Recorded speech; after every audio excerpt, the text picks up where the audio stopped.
अस्सलाम वालेकुम। Welcome to एमराद। दोस्तों, रिसेंटली मल्टीपल इंडियन सोर्सेज की तरफ से एक रिपोर्ट को कोट किया जा रहा है कि यूके का मीडिया ये रिपोर्ट कर रहा है कि पाकिस्तान को जो स्टेल्थ एयरक्राफ्ट चाइना की तरफ से डिलीवर किए जाने थे वो डिले हो चुके हैं और चाइना पाकिस्तान से पहले एक और मुल्क को J-35 स्टेल्थ एयरक्राफ्ट डिलीवर करेगा।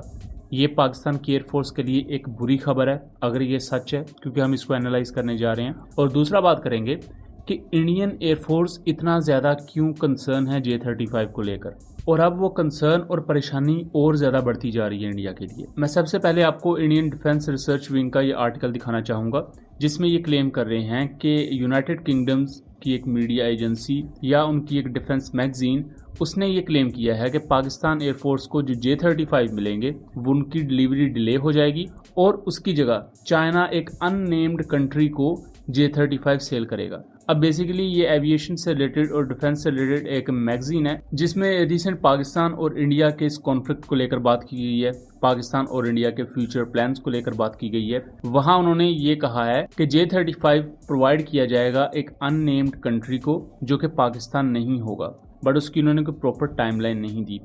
अगर हम रिसेंटली J-35 की पिक्चर्स की बात करें तो इसे प्रॉपर फॉर्मेशंस में J-20 के साथ और चाइना के दूसरे फाइटर एयरक्राफ्ट के साथ उड़ते हुए देखा गया है, और रिसेंटली इसको अब पेरिस एयर शो में भी पिच किया जा रहा है। और जो पिक्चर्स रिसेंटली J-35 की मंजरेआम पर आई हैं वो इस चीज़ को सजेस्ट कर रही हैं कि J-35 को शायद चाइनीज़ मिलिट्री में इंडक्ट कर लिया गया है और इसकी लो रेट इनिशियल प्रोडक्शन भी शुरू हो चुकी है। लो रेट इनिशियल प्रोडक्शन के बाद फिर मैस प्रोडक्शन होती है, और जो लो रेट इनिशियल प्रोडक्शन में आप 1 या 2 बैचेस बनाते हैं उन्हें सबसे पहले इंडक्ट किया जाता है। तो ये चीज़ कंफर्म हो चुकी है कि इस एयरक्राफ्ट ने अपने तमाम टेस्ट और फ्लाइट एनवेलप से रिलेटेड जो पैरामीटर्स हैं वो कंप्लीट कर लिए हैं और वो वैलिडेट हो चुके हैं। अब इसकी इंडक्शन है। ये भी पॉसिबिलिटी मौजूद है कि चाइनीज़ मिलिट्री ने ऑलरेडी इसको इंडक्ट कर लिया हो, क्योंकि जिस तरह की चाइनीज़ सर्विस में मौजूद फाइटर जेट्स के साथ सोर्टीज कंडक्ट कर रहा है, उससे लग यही रहा है कि चाइना ने इसे इंडक्ट कर लिया है। सबसे पहले ये चाइनीज़ नेवी की सर्विस में जाएगा, उसके बाद ये हो सकता है पाकिस्तान एयरफोर्स की सर्विस में आए, देन हो सकता है चाइनीज़ एयरफोर्स की सर्विस में जाए, क्योंकि चाइनीज़ एयरफोर्स मेनली J-20 को ऑपरेट करेगी और J-35 को वो एज अ कम्प्लीमेंट एयरक्राफ्ट के तौर पर रखेगी, जबकि जो मेन इसकी यूज़र होगी वो चाइनीज़ नेवी होने वाली है और पाकिस्तान एयरफोर्स। अब यूके बेस्ड मैगजीन में जो ये बात कही गई है, ये हो सकता है ये J-35 की PR कैंपेन का एक पार्ट हो सकता है, या J-35 की PR के कॉन्टेक्स्ट में ये बात कही गई हो कि पाकिस्तान के अलावा भी मल्टीपल ऐसे मुल्क हैं जो इस स्टेल्थ एयरक्राफ्ट को लेना चाहते हैं, और ये चीज़ एक हद तक दुरुस्त भी है। बट जो ये बात कही गई है कि पाकिस्तान से पहले किसी अननेम्ड कंट्री को ये J-35 दिया जाएगा, ये एक साइयोप के तौर पर आप इसे समझ सकते हैं, एक PR वॉरफेयर के तौर पर, कि आप एक इक्विपमेंट को या जो एक नई चीज़ मार्केट में आई होती है उसके बारे में ज़्यादा एंटिसिपेट कर रहे होते हैं और उसको आप ज़्यादा बढ़ा चढ़ा कर भी पेश कर देते हैं। लेकिन इस इंडियन मीडिया एजेंसी में इस पूरी नरेशन को काफ़ी गलत तरीके से और मिस इंटरप्रेट किया गया है। इंडियन डिफेंस रिसर्च विंग को इसी मिसलीडिंग कंटेंट की वजह से इंडिया की जो सरकारी एंटिटी है हिंदुस्तान एरोनॉटिकल लिमिटेड, वो भी खबरदार कर चुकी है। उन्होंने प्रॉपर प्रेस रिलीज जारी की थी कि इंडियन डिफेंस रिसर्च विंग ने हमारे और US यानी कि इंडिया और US के दरमियान जो इंजन की डील है उसको लेकर गलत खबर फैलाई है, और हम ये अर्ज करेंगे कि इंडियन डिफेंस रिसर्च विंग उस खबर को हटाए। तो IDRW की कितनी क्रेडिबिलिटी है वो आपको यही देखने को मिल जाएगी कि खुद हिंदुस्तान एरोनॉटिकल लिमिटेड भी इनको जलील कर रही है। लेकिन यह सबसे अहम चीज़ ये है कि J-35 की डिलीवरी को लेकर पाकिस्तानी साइड पर भी काफ़ी ज़्यादा मिस इन्फॉर्मेशन है। कुछ लोगों के नज़दीक ये कुछ माह में ही पाकिस्तान को मिल जाएगा, कुछ लोगों के नज़दीक ये आने वाले इतने दिनों के अंदर पाकिस्तान को मिल जाएगा। ये कम्प्लीटली फेक चीज़ है।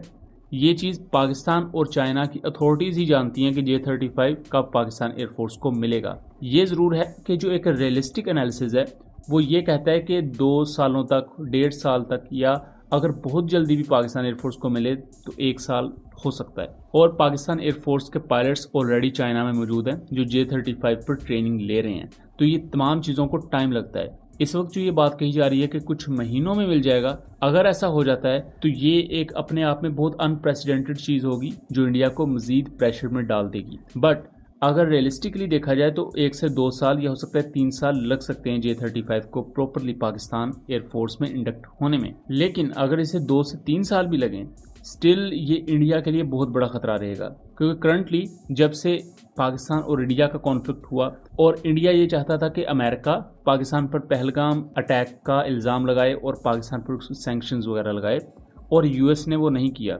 यूएस तो दूर की बात, इंडिया के जो बड़े करीबी इत्तेहादी थे वो भी इंडिया की उस मामले में सपोर्ट नहीं कर पाए, उन्होंने भी इंडिया की उस मामले में सपोर्ट नहीं की। इंडिया की डिप्लोमेसी को खुद इंडिया के अंदर बहुत ज़्यादा तनकीद का निशाना बनाया गया। आपको इंडियन मीडिया के और इंडियन पब्लिक फिगर्स के मल्टीपल स्टेटमेंट्स भी मिल जाएंगे जिसमें वो इंडिया को तनकीद का निशाना बना रहे हैं। भारत ने आखिर हासिल क्या किया? हमारे 28 बेगुनाह नागरिक पहलगाम में मारे गए, उसके बाद ऑपरेशन सिंदूर में इतने सारे जवान शहीद हो गए, 5-5 राफेल को नुकसान हुआ, सेना को इतना ज्यादा आर्थिक तौर पर नुकसान हुआ, सीजफायर के चलते दुनिया में हमारी बेइज्जती हो रही है, पाकिस्तान जश्न मना रहा है, देखो दुनिया पाकिस्तान के साथ खड़ी है। और ऐसे मल्टीपल स्टेटमेंट्स को हम इससे पहले वाली वीडियोस में भी ऐड करते आए हैं और उन वीडियोस का मैं लिंक डिस्क्रिप्शन में दे दूंगा और आप उन क्लिप्स को खुद देख लीजिएगा। अब इंडिया और पाकिस्तान के शोडाउन के बाद ईरान और इसराइल का वो पूरा मामला होता है। यहाँ भी जो यूएस का किरदार है वो बहुत ही ज़्यादा वियर्ड और एम्बिगुअस रहता है और इंडिया इसी चीज़ को लेकर परेशान है कि अगर वो F-35 की तरफ जाते हैं, जो कि अमेरिका उन्हें आने वाले वक्त में पुश करेगा कि आप हमसे फाइटर एयरक्राफ्ट लें और हमसे डिफेंस डील्स करें, ना कि रशिया से, तो वो इंडिया पर एक प्रेशर होगा। दूसरा, अगर वो F-35 की तरफ जाते हैं तो इंडिया को सोर्स कोड बिल्कुल भी नहीं मिलेंगे। इसके साथ साथ यूएस अपना कंट्रोल रखेगा F-35 पर। और उससे भी अहम चीज़ ये है कि जो अमेरिका और इंडिया मिलकर इंजन बना रहे हैं उसमें भी यूएस 80% तक ट्रांसफ़र ऑफ टेक्नोलॉजी करेगा, बाकी जो मेन नीश टेक्नोलॉजीज़ हैं 20% वो अमेरिका खुद अपने पास रखेगा। और अमेरिका ब्लैकमेल करता है, अगर आप अमेरिका की बात नहीं मानेंगे तो इंडिया की परेशानी अब उसमें भी बढ़ती जा रही है।